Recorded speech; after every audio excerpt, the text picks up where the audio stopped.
Hello বন্ধুরা, Bangla you driver YouTube চ্যানেলে সবাইকে ধন্যবাদ। আজকে আমরা শুরু করতে যাচ্ছি পার্ট থ্রিতে আমরা যেসব নিয়ে কথা বলার কথা ছিল আমরা সেসব বিষয় নিয়ে কথা বলবো। আমরা পার্ট থ্রিতে কথা বলবো সিট নিয়ে, গাড়ির সিট নিয়ে।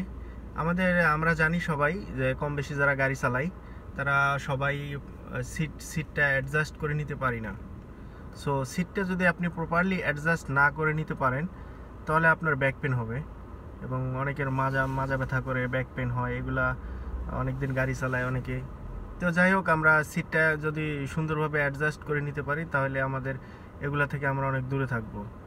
আর সিট যদি আপনি একদম সামনে নিয়ে গাড়ি চালান, এই স্টিয়ারিংটা যদি আপনার একদম চেসের সাথে থাকে, মানে বুক বরাবর থাকে কাছাকাছি, তাহলে আপনার গাড়ি চালাতে সমস্যা হয়। যেরকম ধরেন হাতটা বাঁকা হয়ে থাকে, হাতটা ব্যান হয়ে থাকে, পাগুলো ব্যান হয়ে থাকে, পা বাঁকা হয়ে থাকার কারণে আমাদের গাড়ি চালাতে পারি না আমরা ঠিকঠাক মতন। তো যাই হোক, আমরা অনেকে এসব ব্যাপার বুঝি না। তো আমরা সবসময় চেষ্টা করব যে স্টিয়ারিংটা আমাদের থেকে দূরে রাখতে এবং সিটটা একটু পিছে রাখতে, তাহলে হাত পাগুলো একদম টান টান সোজা হয়ে থাকবে, তখন আমাদের এই মেরুদণ্ডটা সোজা থাকবে। তো ব্যাক পেন সেখান থেকে আমরা কিছুটা হলেও রক্ষা পাবো। তো যাই হোক, আমরা সিটটা কিভাবে অ্যাডজাস্ট করে নিতে হয় নতুনদের জন্য দেখাচ্ছি আমি।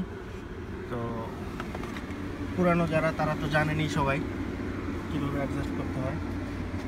এভাবে, এটা হচ্ছে সিটের অ্যাডজাস্টগুলো, এগুলো এই তিনটা।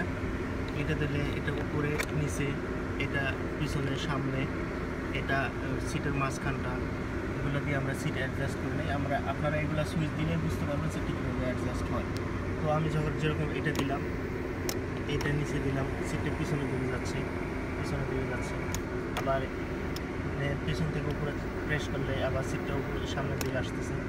এগুলো হচ্ছে সিট অ্যাডজাস্টের। আর এটা হচ্ছে নতুন মডেলের গাড়ি, যে কারণে এটাতে এই সুইচগুলো দেওয়া আছে। পুরনো মডেলের গাড়িতে এটা থাকে না, এটা থাকে সাধারণত এই জায়গাটায় থাকে, এটা এই জায়গাটায় পিছনে এখানে থাকে, হ্যান্ডেলের মতো একটা ওইটা।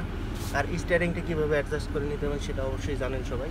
স্টিয়ারিংটা অ্যাডজাস্ট করে নিতে হবে এইভাবে, এই যে এখানে আপনারা দেখতে পাচ্ছেন যে এখানে একটা সুইচ আছে, এই যে সুইচটা দেখা যাচ্ছে না, এই যেটা, এটা নিচে দিলেন, উপরে দিলেন, এটা নিচে দিলে স্টিয়ারিংটা খুলে যাবে, তখন আপনি আপনার মতো করে সামনে পিছে করে নিতে পারবেন। তো যাই হোক, আমরা বুঝলাম কীভাবে সিট অ্যাডজাস্ট ও স্টিয়ারিংটা অ্যাডজাস্ট করতে হয়। এগুলো যদি আপনি ঠিকমতো অ্যাডজাস্ট না করে নেন তাহলে আপনার গাড়ি চালাতে সমস্যা হয়। তো নতুন যারা তারা হয়তো বুঝে না, পুরানরা তো অবশ্যই বুঝে। তা আমরা এখন থেকে চেষ্টা করব গাড়ির সিটটা যেন ঠিকঠাক মতো অ্যাডজাস্ট করে নিয়ে গাড়ি চালাই। আর সিট বেল্ট অবশ্যই পরার চেষ্টা করব আমরা। তার সাথে আমি আর কিছু জিনিস দেখাচ্ছি আজকে। সেটা হচ্ছে, এখানে দুটো সুইচ দেখতে পাচ্ছেন। এটা হচ্ছে আমরা অনেকে হ্যাজার্ড লাইট বলি, অনেকে বলি এমার্জেন্সি সুইচ, এমার্জেন্সি লাইট, যে যাই বলুক না কেন। এটা আমরা সব সময় সব কাজে ইউজ করব না। এটা যদি আমরা, এটা অনেকে দেখছি আমি যে সোজায় চলে যাচ্ছে তখনও এটা ইউজ করে। তো এটা বেসিক্যালি আমরা ইউজ করি গাড়ি খারাপ হয়ে গেলে, গাড়ি নষ্ট হয়ে গেলে, গাড়ি রাস্তার পাশে পার্কিং করলে, কোনো এমার্জেন্সি হাইওয়েতে পার্কিং করলে, এসব জায়গায় আমরা ইউজ করব।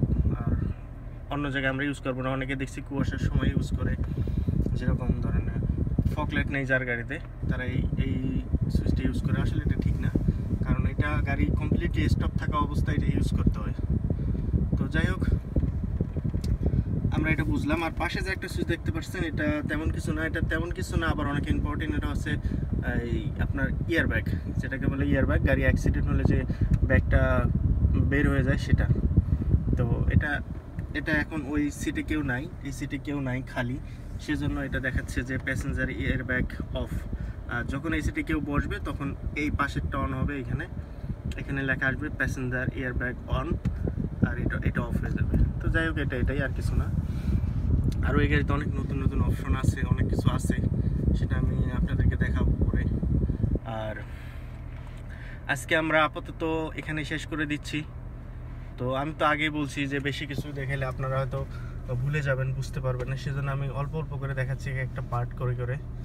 তো এই পার্টে আমরা আজ এ পর্যন্তই। আমরা আবার পার্ট 4-এ চলে যাব, বাকিগুলো দেখব পার্ট 4-এ, এবং পুরো গাড়িটাকে আমি দেখাবো কমপ্লিটলি, ইঞ্জিন থেকে শুরু করে সব। আমি এই গাড়িটাতে আমাদের 2টা ইঞ্জিন, এটা খুব মজার বিষয়। এই গাড়িটাতে 2টা ইঞ্জিন এবং একটা ব্যাটারিতে চলে, একটা নর্মালি পেট্রোলে চলে। তো আমি সব দেখাবো আপনাদেরকে, ব্যাটারিতে কিভাবে চলে, পেট্রোলে কিভাবে চলে, এবং কিভাবে পেট্রোল কখন চলে, ব্যাটারিতে কখন চলে, সব দেখাবো আমি। তো যাই হোক, আজকে আমরা এখানেই শেষ করে দিচ্ছি। তো আমার চ্যানেলটা অবশ্যই সাবস্ক্রাইব করবেন, লাইক দিবেন, কমেন্ট করবেন। আমার ভিডিও বুঝতে পারতেছেন কিনা আপনারা, আর কোনো যদি প্রশ্ন থাকে আপনাদের কমেন্ট করে জানাবেন, অথবা ফেসবুকে আপনারা চাইলে ইচ্ছা মেসেজ করতে পারেন আমাকে ফেসবুক পেজে। তো ভালো থাকেন, bye bye, tata, take care, মাসসালাম।